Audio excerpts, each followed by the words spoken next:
O terceiro princípio para ter as nossas vidas restauradas no Senhor está lá em Esdras, capítulo 6, versículo 3.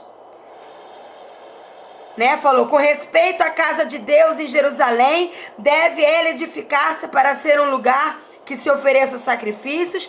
Seus fundamentos serão firmes. Aí fala da altura, fala da largura. E a base deve ser 3 carreiras de grandes pedras e uma de madeira nova. A primeira coisa que a gente vê aqui são firmes fundamentos.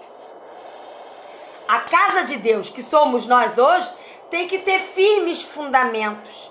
Para que a gente viva direitinho aquela história dos 3 porquinhos que eu já contei, que tem na Bíblia. Não tem dos 3 porquinhos, mas é muito parecida.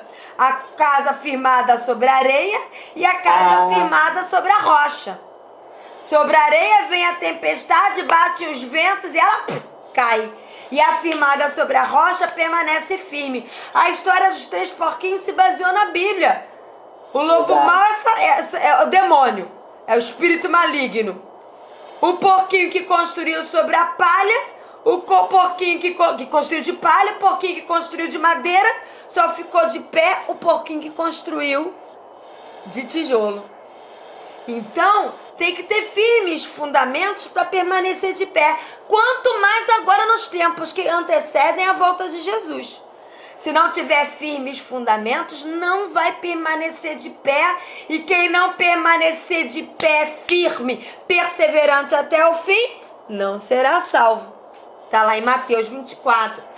A primeira coisa que nós vemos desse firme fundamento é a firmeza de coração. Abre lá em Atos, capítulo 11. Atos, capítulo 11, versículo 23.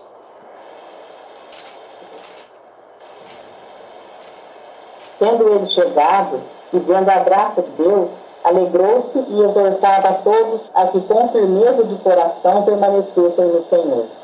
Firmeza de coração. O primeiro firme fundamento é ter um coração firme no Senhor. Um coração que confia no Senhor. Um coração que tenha certeza de que Deus não vai abandonar nem nunca desamparar. A certeza de que Deus não é homem para que minta, nem filho do homem para que se arrependa. A certeza de que nós somos como pintinhos debaixo das asas da galinha para com Deus. A certeza que nós estamos na palma da mão dele, que ele nos sustenta. Aleluia. É o coração firme. O segundo fundamento importante está em Colossenses 2:5. Colossenses 2:5. Pode ler. Pois embora ausente, quanto ao corpo, contudo em espírito estou convosco, alegrando-me e verificando a vossa boa ordem e a firmeza da vossa fé em Cristo. Firmeza da fé em Cristo. A nossa fé tem que estar no autor e consumador, que é Jesus Cristo, consumador da nossa fé. Amém. Maldito o homem que coloca sua confiança no outro homem, ou em governo, ou em marido, ou em filho. Não, a nossa fé está em Jesus Cristo, no sangue dele que já foi derramado na cruz. Por isso nós podemos confiar. Firmeza de fé em Cristo. Não é no pastor, não é na denominação, não é no templo, não é no estatuto da denominação, não é na doutrina humana. É firmeza de fé em Cristo e na sua palavra. Outro fundamento de firmeza está em 1 Tessalonicenses 1:27. 1 Tessalonicenses 1:27. Calma aí. Não, é 1 Tessalonicenses, capítulo 1, versículo 2 e 3. Não é 27 que nem tem. 2 e 3. Damos sempre graças a Deus por todos vós, mencionando-vos em nossas orações e sem cessar, recordando-nos diante do nosso Deus e Pai, da operosidade da vossa fé, da abnegação do vosso amor e da firmeza da vossa esperança em nosso Senhor Jesus Cristo. Isso são fundamentos. Operosidade da vossa fé, porque a fé sem obras é morta. Operosidade, eu tenho fé. Eu tenho fé, mas eu não ajudo ninguém, eu não oro por ninguém, eu não visito ninguém, eu não amo ninguém, eu não leio a Bíblia, eu não oro, mas eu tenho fé. Meu filho, essa fé não adianta de nada. Pega essa fé e joga fora, porque não adianta de nada. A fé gera obras, ninguém é salvo por obras, mas a fé sem obras é morta. Então, operosidade da fé. Fala também do quê? Fala da abnegação do vosso amor. É o amor que, assim como Cristo deu a sua vida por vocês, devemos dar as nossas vidas pelos nossos irmãos. Mas eu estou muito cansado para visitar aquela pessoa que está chorando. Não, meu final de semana eu vou abrir mão da minha sexta-feira à noite, do meu sábado, para ensinar a palavra. Não! Abnegação. Já não vivo mais eu, mas Cristo vive em mim. Esta vida que eu vivo para fazer a vontade não mais minha, mas do Senhor. É a abnegação do amor. Ninguém quer abrir mão. Mas aquele, eu estava falando até na reunião do Ministério Infantil, da palestra que eu dei sábado passado, que elas ficaram assim, oh meu Deus, porque eu falei assim, eu peguei meio pesado, né? Eu falei assim, pois é, hoje ninguém mais quer servir, quer ser servido. Só que a palavra de Deus diz que a igreja, ela é formada de muitos filhos iguais a Jesus. Ser igual a Jesus é ter o caráter de Cristo. E qual é o caráter de Cristo? É o seguinte, desceu da sua glória, se esvaziou e assumiu a forma de servo. Se você não tem a forma de servo, você não tem o caráter de Cristo.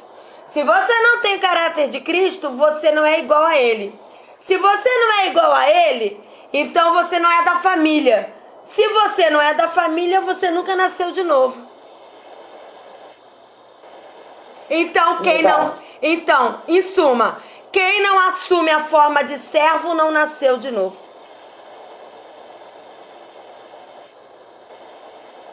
E aí é forte. É forte. Então é exatamente isso. A abnegação do amor. E a terceira coisa é o quê? Firmeza da vossa esperança em nosso Senhor Jesus Cristo. Tô chorando?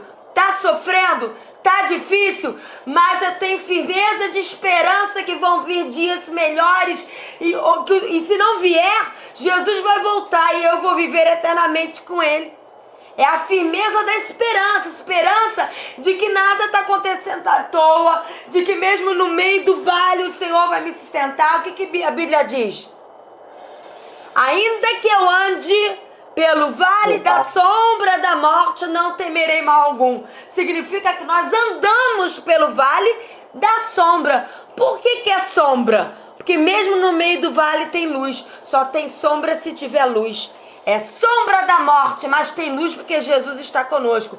Como estava com Sadraque, Mesaque e Abdenego na fornalha. Como estava com Daniel na cova. Daniel foi jogado na cova.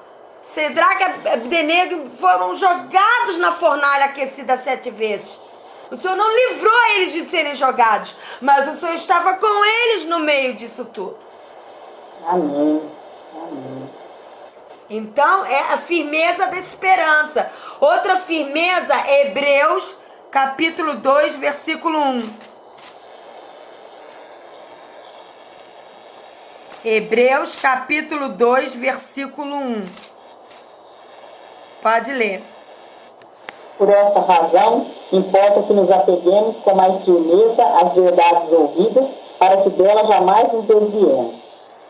A única maneira de não se desviar é se apegar.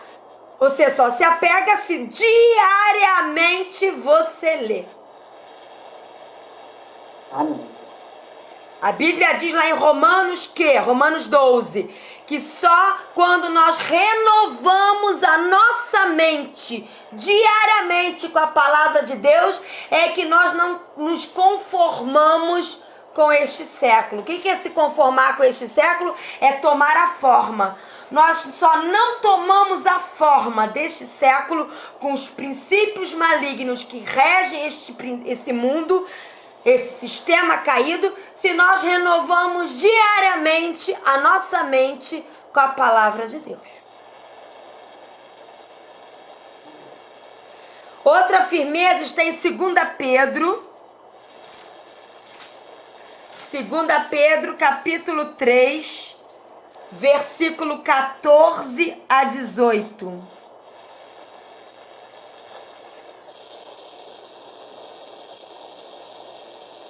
Por esta razão, pois, é isso mesmo? Isso. Né?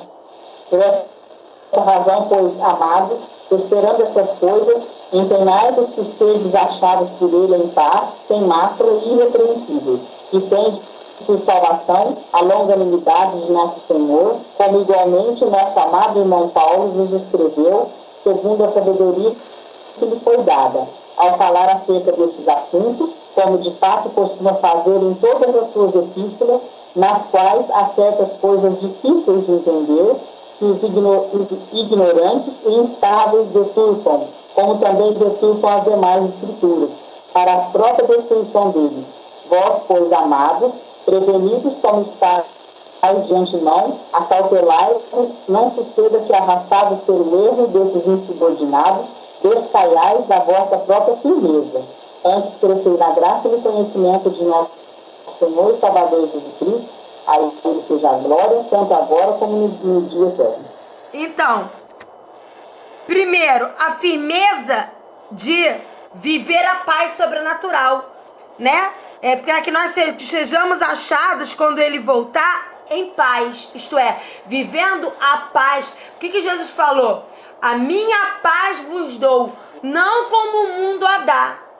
Então o Senhor quer que nós vivamos a paz sobrenatural dele, porque quando nós não vivemos a paz sobrenatural dele, significa que nós não entramos no descanso dele. E se nós não entramos no descanso dele, é porque a gente está tentando viver com o nosso esforço próprio. E viver no nosso esforço próprio é incredulidade. E incredulidade perde a salvação. Por isso que fala, cuidado para que vocês sejam achados vivendo a paz que eu dei. E aí ele continua falando aqui. Também sem mácula, sem a mácula do pecado, né? Irrepreensíveis. A firmeza de ser achado irrepreensíveis no nosso proceder. E aí continua falando, né? Que nós fomos salvos, que o apóstolo Paulo escreveu com sabedoria. E aí fala no versículo 16, que algumas coisas são difíceis de entender. E ao invés de orar e buscar revelação aos pés do Senhor Jesus, começam a deturpar a interpretação puramente humana e aí criar heresias e doutrinas humanas. E o que a gente está vendo por aí é exatamente isso. Pessoas deturpando, instáveis, deturpando as escrituras e trazendo destruição sobre eles e sobre aqueles que estão ouvindo. E ele fala, olha, cuidado para vocês não irem atrás desses insubordinados que estão deturpando a palavra de Deus, para que vocês não caiam da firmeza que vocês têm em Deus. Mas crescei na graça, crescei no conhecimento de nosso Senhor e Salvador Jesus Cristo. Então é a firmeza de estar conhecendo o Senhor. O que a palavra de Deus diz? Conhecer e prossigar é conhecendo o Senhor. Prosseguir conhecendo, desenvolvendo a salvação, desenvolvendo a semente da fé. Precisamos, isso fala de estar conhecendo cada vez mais intimamente ao Senhor e a sua palavra. É a única maneira de perseverar firme até o fim. Não tem outra. Não adianta fazer 1000 vigílias, 1000 correntes, ir a todos os cultos, fazer votos. Ah, eu faço isso, faço aquilo. Não. É se enchendo da palavra de Deus. O que nós lemos agora no início desse estudo? Errais porque não conheceis as Escrituras. Agora, lembra que nós lemos lá em Esdras 6, que falou que a casa de Deus seria restaurada em firmes fundamentos, com uma carreira de 3 carreiras de pedras fortes e uma carreira de madeira nova? Vamos lembrar, Jesus foi crucificado numa madeira ou qualquer outra coisa? Uma madeira. Uma carreira de madeira nova, porque ele foi crucificado em um dia. 3 carreiras de pedra. Entre a morte dele e a ressurreição foram quantos dias? 3. 3 carreiras de rocha. Quem é a pedra? Quem é a rocha angular que nos sustenta? Jesus. Então qual é a base de toda a restauração? O que Jesus fez entre a morte e a ressurreição, como pedra, como rocha, e madeira nova é o que ele fez na cruz, trazendo a nova aliança. Nunca que eu ia ler desse jeito e entender isso, viu? Essas medidas aí, eu não estava entendendo nada. 3 carreiras de pedra forte, pedra é Jesus, rocha, pedra angular, que sustenta a casa do Senhor, que somos nós. 3 carreiras, porque é entre a morte e a ressurreição, 3 dias. E uma madeira nova. Madeira porque ele morreu morte de cruz no madeiro. Nova porque gerou a nova aliança com derramamento de sangue. Forte, né? Perfeita a Bíblia, né, pastor? O Antigo Testamento aponta o tempo todo para o Novo. A antiga aliança aponta o tempo todo para a nova.